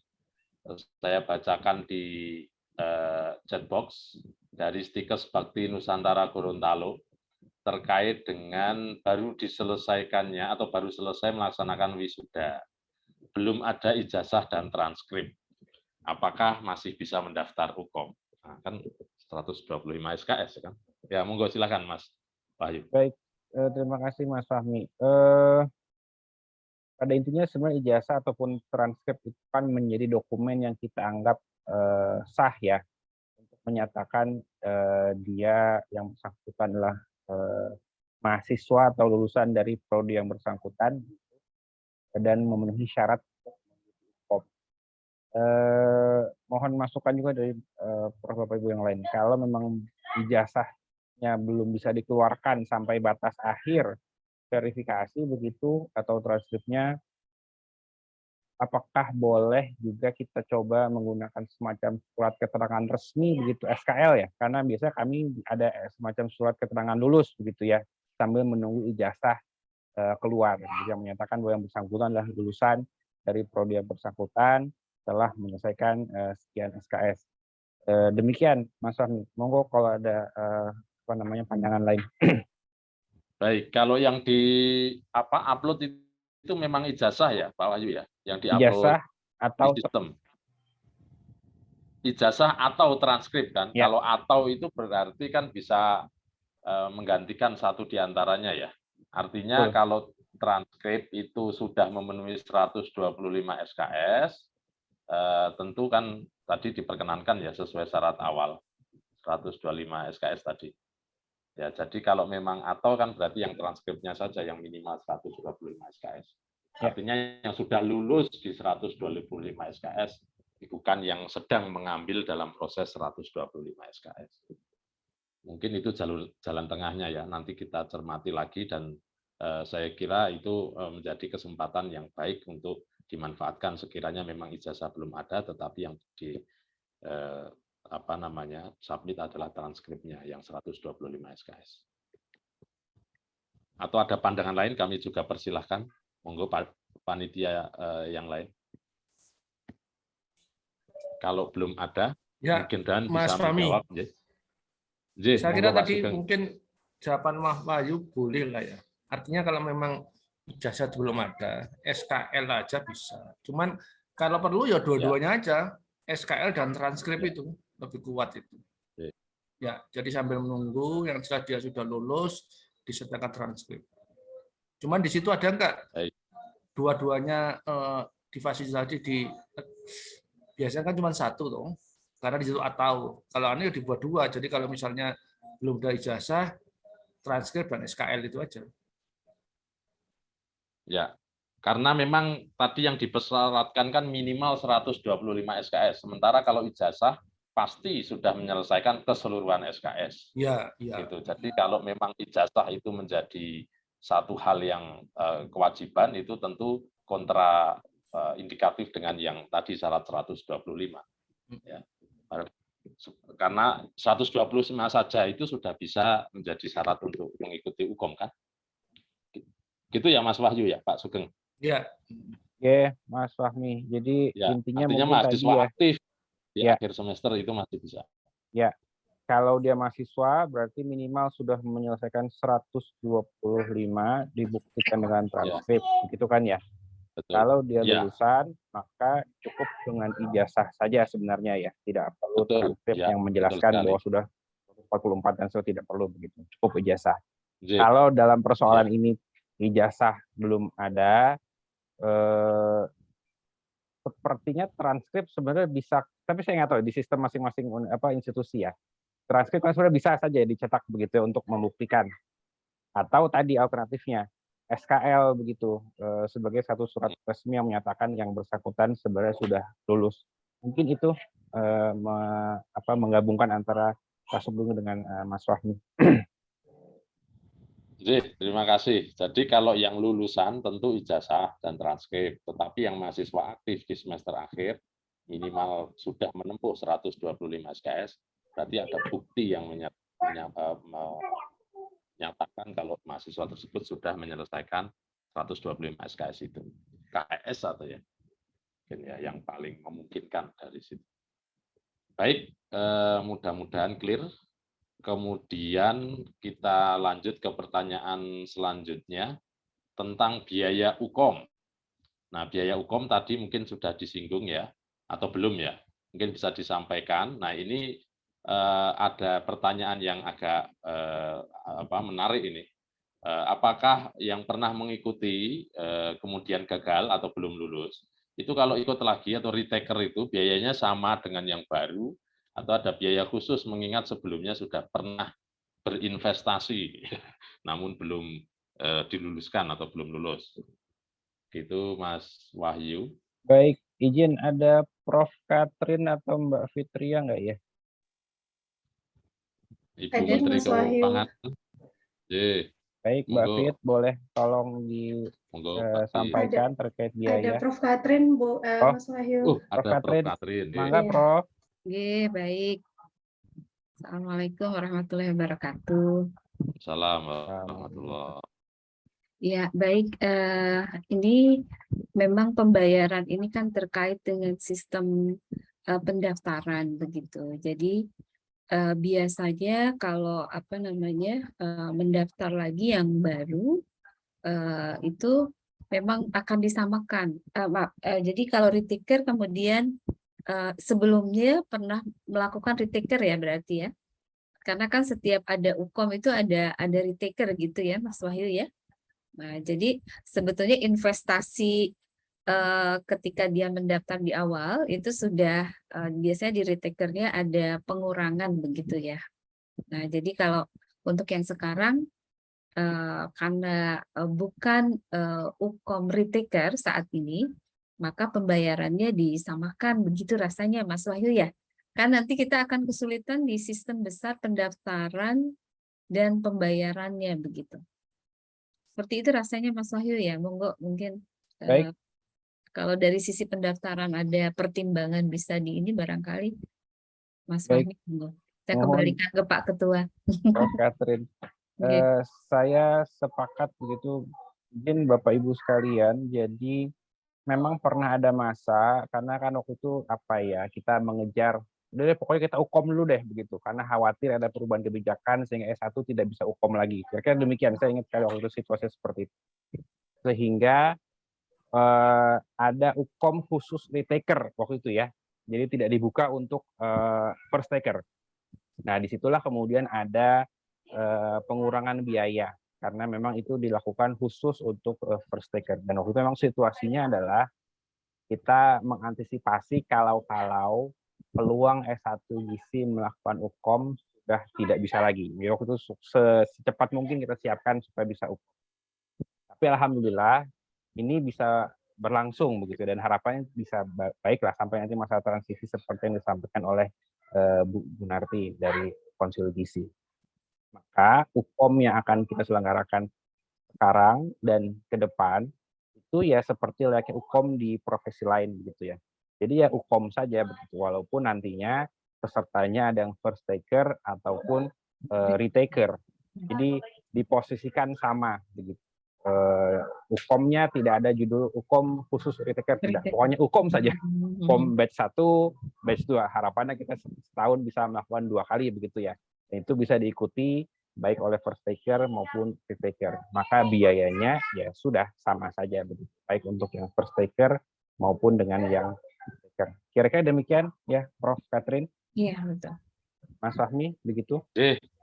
Terima kasih. Jadi untuk amannya disampaikan ke mahasiswa bahwa biayanya sama karena dibarengkan dengan UKOM reguler, tidak jalur khusus retaker begitu kurang lebihnya ya. Sehingga Izin, Mas Fahmi. monggo Prof. Katrin. Baik, jadi memang kan pembiayaan sebesar 500.000 itu sebetulnya sudah meliputi adanya tryout ya Mas Fahmi ya. Jadi sebetulnya pelayanannya 2 kali sudah di dalamnya begitu. Jadi tryout itu pelaksanaannya hampir apple to apple ya Mas Fahmi ya, sama persis ya Mas Wahyu. Jadi memang pembiayaannya kenapa seperti itu begitu. Makasih Mas Fahmi, Mas Wahyu. Terima kasih tambahan keterangannya Prof. Katrin. Jadi Prof. Katrin ini menggarisbawahi dari sisi pelayanan bahwa ada tambahan pelayanan fasilitasi berupa tryout yang itu sudah terintegrasikan pembiayaannya dengan yang UKOM. Artinya mendapatkan pelayanan untuk mengikuti tryout juga. Kurang lebih demikian. Oke. Baik, kita teruskan, tapi tadi ada yang raise hand biar lebih interaktif. Bu Purna tadi raise hand ya? Kandok boleh ya Mas Fahmi? Monggo, silakan biar lebih interaktif. Terkait dengan pembiayaan, biasanya mahasiswa nanti kalau mendaftar lalu mendapat virtual account pribadi, Nah, kebetulan di Stikes Mantirapi itu nanti pembiayaannya karena sudah ditarik sekaligus, jadi pembiayaannya kolektif lewat institusi. Niko nanti prosedurnya bagaimana, Jih? Mungkin Prof. Katrin atau Mas. Matur nuwun. Monggo langsung Prof. Katrin mawon ini yang bisa menjawab. Oke, saya sebentar khawatir secara teknis nanti ada yang terlewat, Mbak Fitria. Mohon dikoreksi ya Mbak Fitria ya. Rasanya sih kalau pendaftaran kan memang masing-masing nanti harus mengupload juga ya bukti transfernya ya Mas Wahyu ya, Mbak Fitria ya. Jadi memang by name, by nomor pendaftaran gitu rasanya ya. Apakah memungkinkan Bu Purna dana tersebut dibagikan lagi kepada mahasiswanya gitu, kemudian mereka membayar, atau bagaimana ya? Saya juga belum belum terpikirkan nih. Monggo Mbak Fitriani. Iya, baik.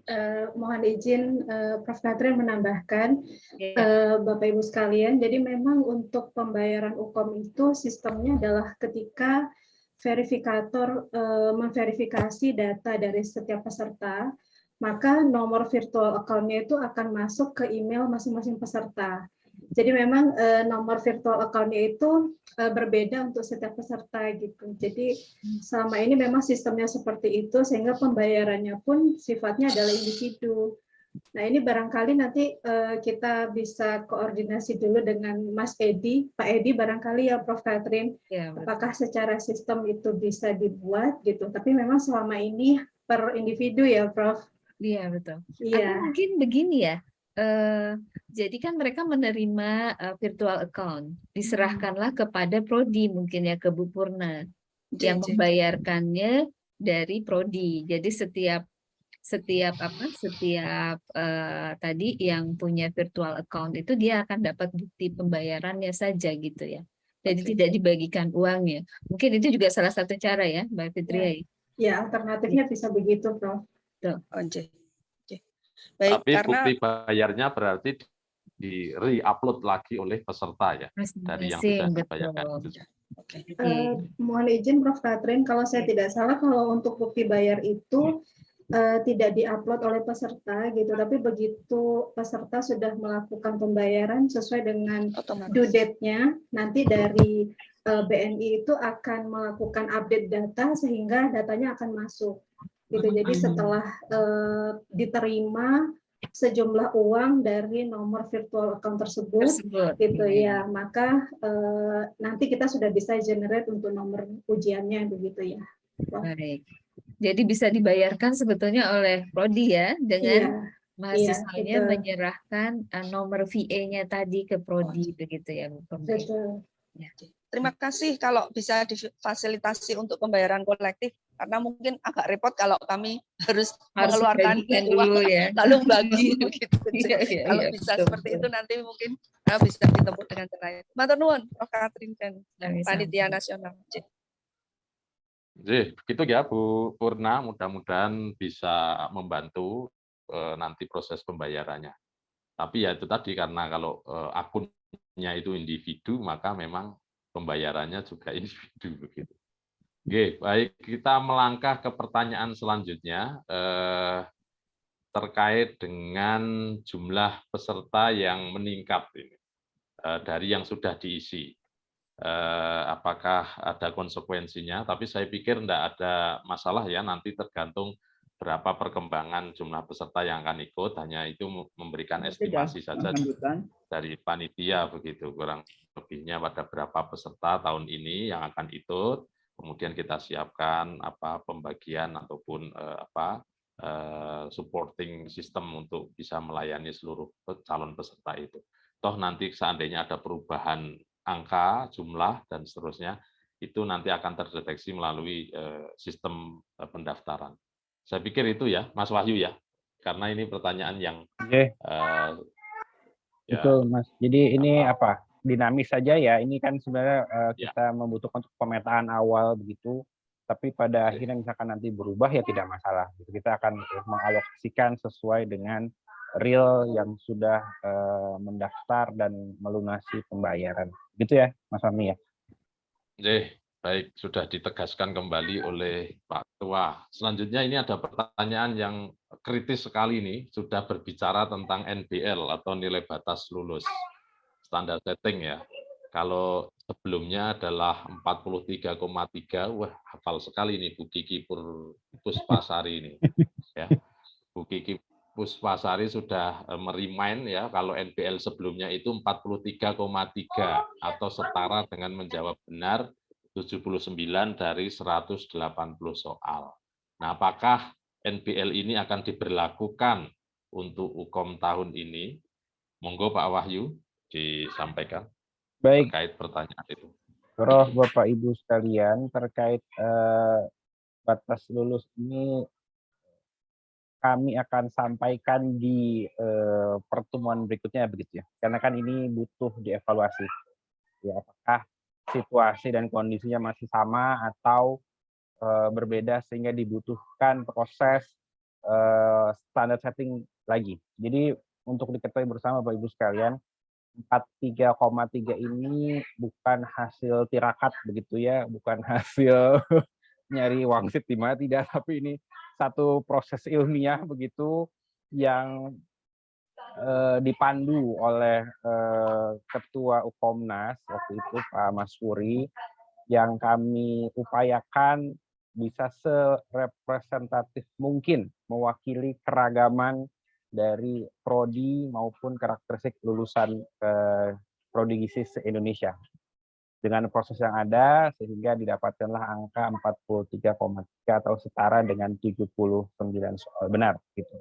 Nah, tetapi sesuai dengan pedomannya sebenarnya NBL itu bisa tetap untuk beberapa periode, tapi juga bisa berubah untuk melihat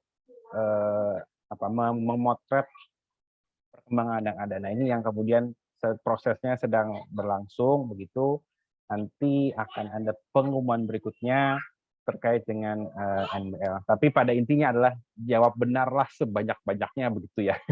Kalau yang lalu ada 43,3 dengan 79 soal, pedoman umumnya adalah NBL tidak mungkin turun, kira-kira begitu. Jadi nggak ada ceritanya tiba-tiba besok jadi 40 begitu, nggak bisa begitu. Yang ada tetap atau naik. Nah, jadi tetap saja semangati mahasiswa atau lulusan Bapak Ibu masing-masing, setidaknya jawablah benar 79 soal begitu ya. Sehingga bisa selamat dari NBL. Tapi pastinya NBL berapa nanti akan kami umumkan berikutnya. Demikian Mas Fahmi. Baik, terima kasih atas penjelasan detailnya. Ya, memang kalau kita lihat dari riwayat ujian kompetensi, kita pernah di awal-awal UKOM itu formatif ya, artinya semua yang ikut itu dianggap lulus begitu. Kemudian berubah dari sifat uji formatif ke sumatif yang kemudian ada standar setting, yang memang penentuan standar setting itu adalah tahapannya setelah ujian kompetensi itu berlangsung. Ya, jadi dari analisis hasil UKOM itu baru kemudian ditentukan standar settingnya ya sesuai tahapan dari UKOM. Nah, apakah nanti NBL-nya itu akan sama atau tidak ya nanti dari hasil evaluasi hasil ujian kompetensi yang sudah atau akan berlangsung ke depan. Dan tadi Pak Wahyu sudah menyampaikan kisi-kisinya bahwa NBL itu tidak mungkin turun, sehingga Bapak Ibu acuannya adalah ya bersiap-siap untuk minimal paling tidak bisa melihat yang tahun lalu atau tahun sebelumnya, atau syukur di atas itu, mengantisipasi ketika NBL itu naik nantinya. Namun apakah naik atau tidak nanti kita lihat hasilnya setelah UKOM berlangsung ya dan dianalisis hasilnya. Baik, terima kasih pertanyaan yang sangat kritis dari Bu Kiki Puspasari. Selanjutnya ada pertanyaan barangkali yang langsung ya dari FKM UNER, Bu Emir, kami persilahkan. Ya, terima kasih Pak Fahmi dan Pak Wahyu atas kesempatannya. Tadi kan sudah dijelaskan oleh Pak Wahyu timeline ya. Nah, ini tadi saya sudah nanya di chatroom sepertinya untuk saya tadi membaca ada sosialisasi calon peserta di tanggal 4 November, itu kan besok ya. Nah, kalau seandainya hari ini tadi belum dimulai pendaftaran, sedangkan sosialisasinya besok. Ini bagaimana ya prosesnya? Apakah ada undangan yang terlewat atau bagaimana? Karena kalau sosialisasi untuk calon peserta berarti kan pesertanya seharusnya sudah mendaftar sebelumnya, ya, sebelum tanggal 4. Mohon penjelasannya. Itu Pak Fahmi. Terima kasih. Oke, terima kasih Bu Emir. Memang harus dibedakan antara sosialisasi dengan briefing tryout atau ujian kompetensi ya. Monggo Pak Wahyu bisa disampaikan terkait dengan sosialisasi besok, sementara banyak mahasiswa atau pendaftaran ini belum dibuka atau belum melakukan pendaftaran. Apakah sosialisasi besok itu mensyaratkan harus mendaftar terlebih dahulu? Baik, terima Hukumnya. kasih. Oke, terima kasih Mas Fahmi, Bu Emir. Izin Ibu bahwa betul yang disampaikan Mas Fahmi, sosialisasi ini dilakukan untuk yang kira-kira eligible menjadi peserta ya, maka istilahnya sosialisasi calon peserta begitu. Sehingga memang tidak dilakukan untuk yang sudah jadi peserta, karena nanti akan ada lagi sesi berikutnya yaitu briefing. Mengenai teknisnya dari mana nanti akan disampaikan, izin tadi juga sempat saya sampaikan di paparan bahwa kami menitipkan kepada Bapak Ibu departemen, ketua prodi atau yang mewakili untuk bisa menyampaikan kepada mahasiswa yang eligible dari sisi SKS-nya atau lulusannya bahwa besok akan ada sosialisasi terkait dengan hukum. Dan seperti yang dilakukan di tahun-tahun sebelumnya, kegiatan ini biasanya nanti juga akan disimpan begitu ya recordingnya, sehingga jika yang nanti tidak bisa hadir langsung bisa mengaksesnya di web pendaftaran hukum. Untuk link pertemuan akan segera didistribusikan oleh ya begitu Mas Agus kalau tidak salah. Ya, terima kasih Mas Wahyu. Ya. Berarti tinggal 1 malam ya, 1 hari ya, besok malam. Oke, mudah-mudahan tim sekretariat bisa menyiapkan ya nanti, karena memang besok malam juga berbarengan dengan beberapa pertemuan, termasuk persiapan untuk sosialisasi juga, sosialisasi terkait pendirian prodi dietitian ya, dan tentu ini paralel berarti nanti. Baik, begitu Bu Emir, mudah-mudahan terjawab pertanyaannya. Oke, terima kasih kembali. Barangkali ada pertanyaan lain, saya mudah-mudahan tidak terlewat. Ini ada pertanyaan lagi dari Bu Kiki, masih dari Bu Kiki, terkait dengan contoh-contoh soal UKOM. Apakah prodi bisa mendapatkan contoh soal? Kalau bisa, aksesnya kemana? Wah, ini berarti bocoran UKOM-nya gitu ya, kurang lebihnya ya. Nah, bagaimana ini? Nah, tentu ya, monggo Pak Wahyu bisa menyampaikan secara detail apa yang kemudian menjadi ketentuan-ketentuan dari soal itu yang bisa boleh tidaknya diakses dan seterusnya. Baik, izin Bu Kiki. Sebenarnya prodi bisa mendapatkan contoh soal UKOM ketika prodi pernah mengirimkan perwakilannya dalam kegiatan item development, gitu ya. Karena kan di sana kemudian memang kita harapkan tiap prodi mengirimkan perwakilan dan tiap peserta menghasilkan sejumlah soal minimal, begitu ya, yang akan dibahas bersama sehingga dianggap cukup representatif untuk bisa dilakukan proses berikutnya. Tetapi jika memang belum berkesempatan mengikuti kegiatan item development dan memang kami juga belum menyelenggarakan lagi pasca kegiatan di tahun sebelumnya begitu, setidaknya yang tadi disampaikan di slide paparan itulah contoh soal UKOM. Sebenarnya mungkin secara substansi adalah soal ujian yang biasa digunakan oleh Bapak Ibu sekalian di institusi masing-masing. Cuma mungkin masih bersifat pertanyaan langsung begitu ya, misalkan mana di bawah ini jawaban yang benar atau apa namanya dari data berikut mana apa kesimpulan yang bisa diambil dan sebagainya. Tetapi untuk soal UKOM lebih izin saya sampaikan. Intinya adalah soalnya sedemikian, ada ceritanya, ada pertanyaannya, dan ada jawabannya 5, 1 benar, 4 distraktor. Ceritanya ini berkisar di 3 ranah klinis seperti yang ada di layar saat ini, ranah gizi masyarakat itu, atau ranah manajemen penyelenggaraan makanan. Kira-kira demikian Ibu, ini untuk gambaran soalnya.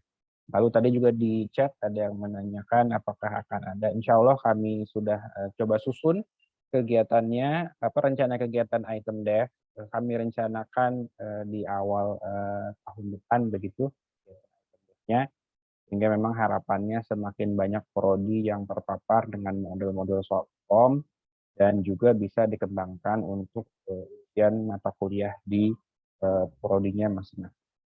Demikian Mas Fahmi.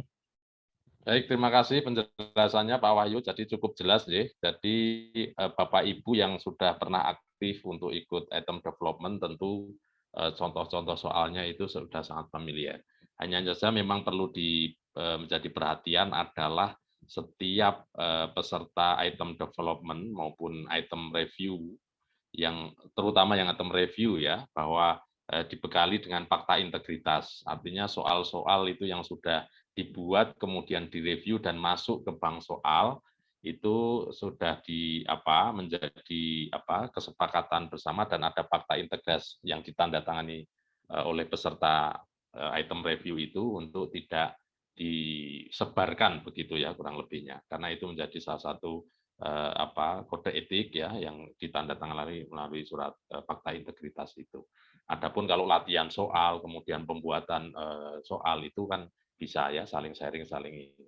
Ya, memang keuntungannya adalah bagi Bapak Ibu, program studi Bapak Ibu yang sangat aktif atau banyak mengumpulkan atau membuat soal UKOM itu yang kemudian nantinya lolos review untuk kemudian menjadi bank soal di panitia pusat.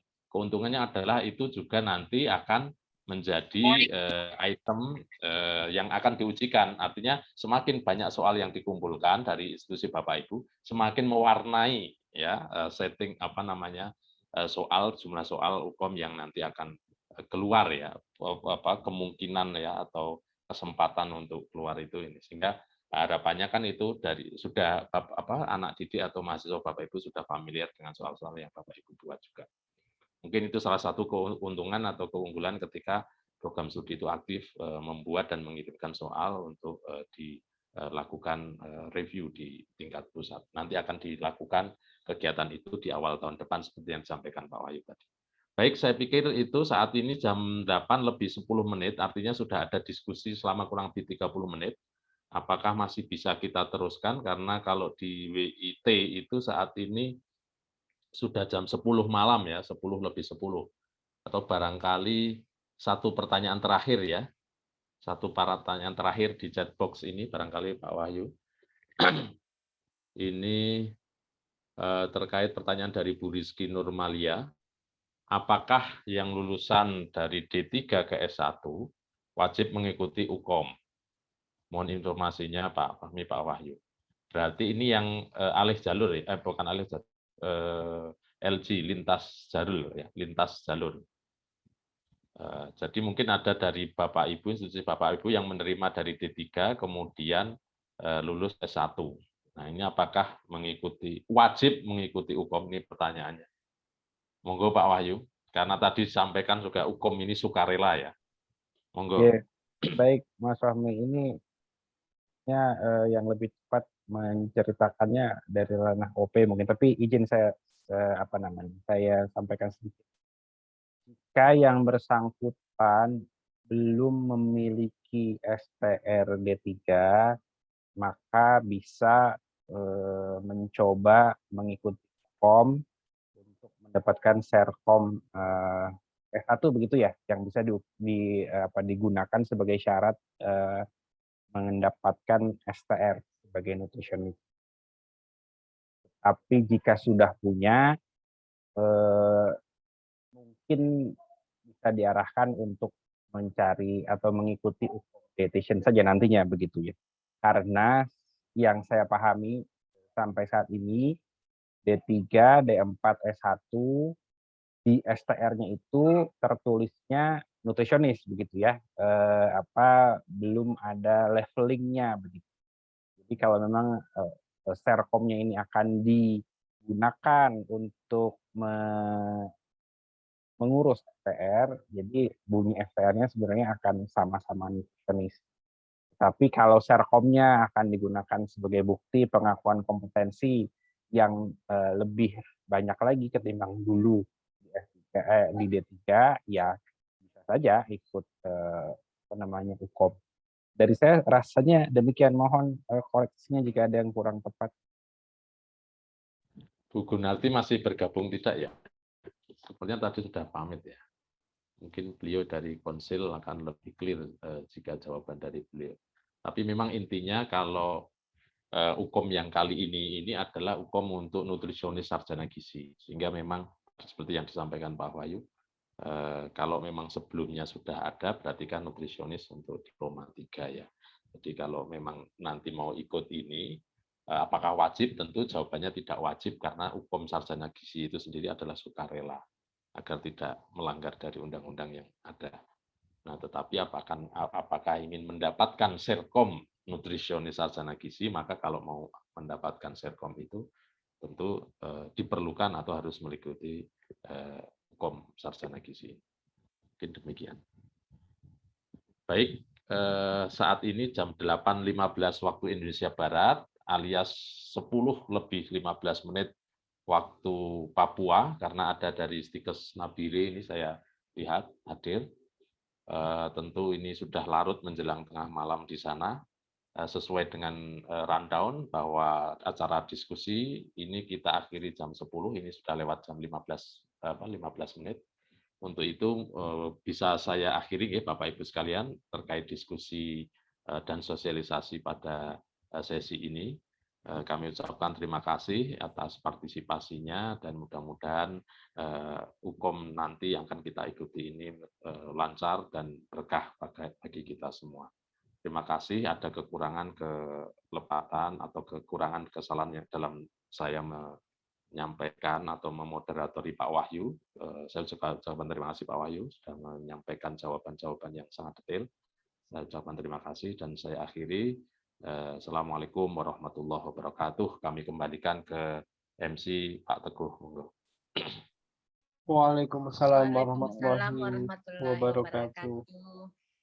Baik, terima kasih banyak Mas Fahmi dan juga Mas Wahyu atas paparan yang telah diberikan. Semoga dapat memberikan seserta informasi ya untuk Bapak Ibu Ketua Jurusan, Ketua Departemen maupun Ketua Program Studi untuk mempersiapkan anak-anak bimbingnya mengikuti uji kompetensi nutrisionis tahun 2022 ini. Sebagai informasi, tadi saya mendapatkan update dari Mas Agus Sekretariat ya, bahwa ada beberapa dari Bapak Ibu yang masih belum mengisi link ya. Mengisi link terutama untuk estimasi perkiraan jumlah siswa yang akan mengikuti UKOM tahun 2022 ini. Oleh karena itu, bagi Bapak Ibu yang belum mengisi link tersebut, kami mohon untuk dapat segera mengisi sehingga kami dari panitia bisa melakukan estimasi perkiraan jumlah peserta UKOM tahun 2022 ini sehingga kami dapat memberikan pelayanan terbaik juga untuk para peserta.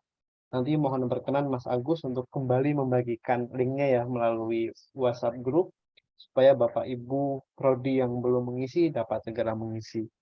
Kemudian informasi berikutnya, insya Allah besok juga akan dilakukan sosialisasi kepada calon peserta uji kompetensi sarjana gizi nutrisionis dan kami juga nanti mohon bantuan dari Bapak Ibu ketua departemen, ketua jurusan, dan ketua program studi untuk menyampaikan link pertemuan tersebut, dan insya Allah juga akan kami linkkan juga melalui YouTube ya, sehingga dapat ditonton berulang kali kepada para calon peserta di program studi Bapak Ibu yang memang sudah memenuhi syarat atau eligible untuk mengikuti UKOM Nutrisionis Sarjana Gizi tahun 2022.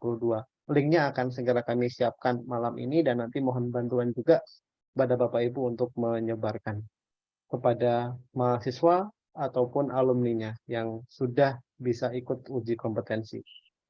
Baik, agar kegiatan kita juga nanti bisa berjalan dengan lancar ke depannya dan persiapannya dapat dilakukan dengan baik, mungkin kita akan menutup kegiatan sosialisasi uji kompetensi nutrisionis sarjana gizi pada hari ini dengan doa yang akan dipimpin oleh Mas Fahmi. Waktu dan layar kami persilahkan kepada Mas Fahmi untuk memimpin doa Ini di pada luar Anda kegiatan sebenarnya ini. malam hari ini. Monggo Mas Fahmi. Oke, baik, ya tidak terlalu malam, meskipun di luar Randon ini sebenarnya Mas Teguh.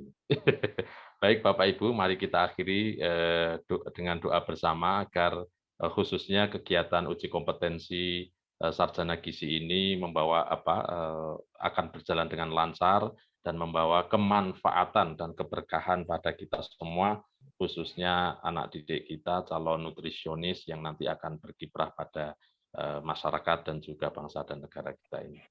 Doa akan saya pimpin dengan tata cara agama Islam. Bapak Ibu dengan agama dan keyakinan yang lain kami mohon untuk menyesuaikan.